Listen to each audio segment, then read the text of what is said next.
Voilà, c'est l'été maintenant. Finalement, on peut sortir et faire un peu plus dans ces temps de pandémie. C'est pas du tout évident, mais voilà, au moins on peut profiter un peu du soleil et ça, c'est déjà quelque chose. Et puis une autre chose qui me rend énormément heureuse, c'est que les cheveux poussent comme vous voyez et aussi les sourcils. Et ça, c'est pas négligeable parce que quand ils ne sont pas là, on a l'impression d'être malade, tête de malade. Et je n'aimais pas du tout ça, alors je suis très contente de passer à autre chose. Petit à petit, ça revient.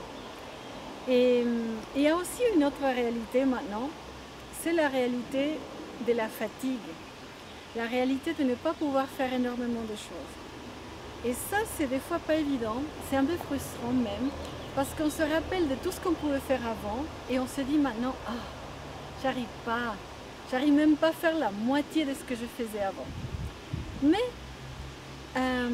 petit à petit, je me rends compte que je peux m'adapter, que je peux quand même trouver une certaine joie, même si des fois je suis assez frustrée. Et je me dis, mine de rien, je suis en vie, je peux profiter de beaucoup de choses quand même. Je peux travailler même si c'est bien moins qu'avant. J'ai des collègues qui acceptent ma réalité et qui m'accompagnent et me soutiennent énormément. Voilà, je suis bénie dans beaucoup de sens. Donc je me dis, j'ai fait du bien de me dire, de m'adapter à la situation, même si elle n'est pas idéale, mais j'arrive à trouver une certaine joie, même dans cette situation ici.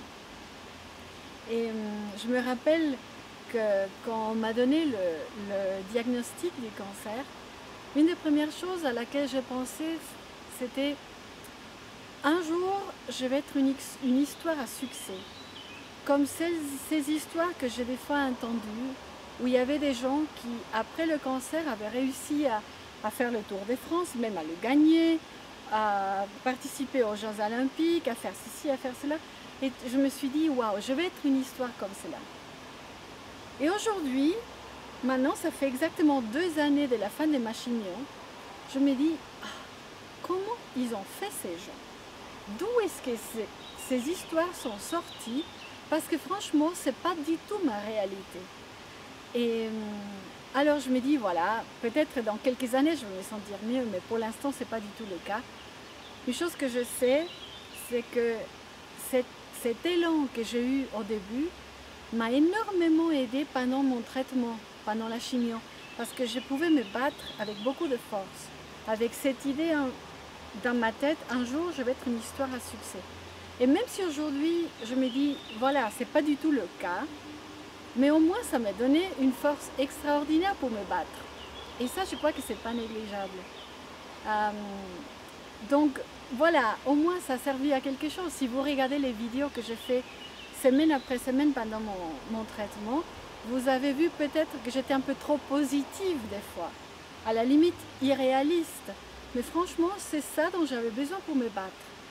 Donc aujourd'hui, tout ça est derrière, l'adrénaline est tombée, et aujourd'hui je me dis voilà, je suis à plat des fois, mais au moins je me suis battue et j'ai survécu. Donc c'était pas non plus mauvais ce que j'ai fait pendant ces vidéos semaine après semaine. Donc si tu es en train de te battre avec quelque chose, maintenant je te dis courage. Il y a beaucoup de choses positives à garder, même si à la fin tu vas être crevé, tu vas être fatigué et tout, mais sache que ça vaut la peine de se battre et que tu vas arriver un jour à survivre. C'est avec un grand bisou que je dis au revoir. Je vous dis à la prochaine vidéo et que Dieu vous bénisse. Ciao!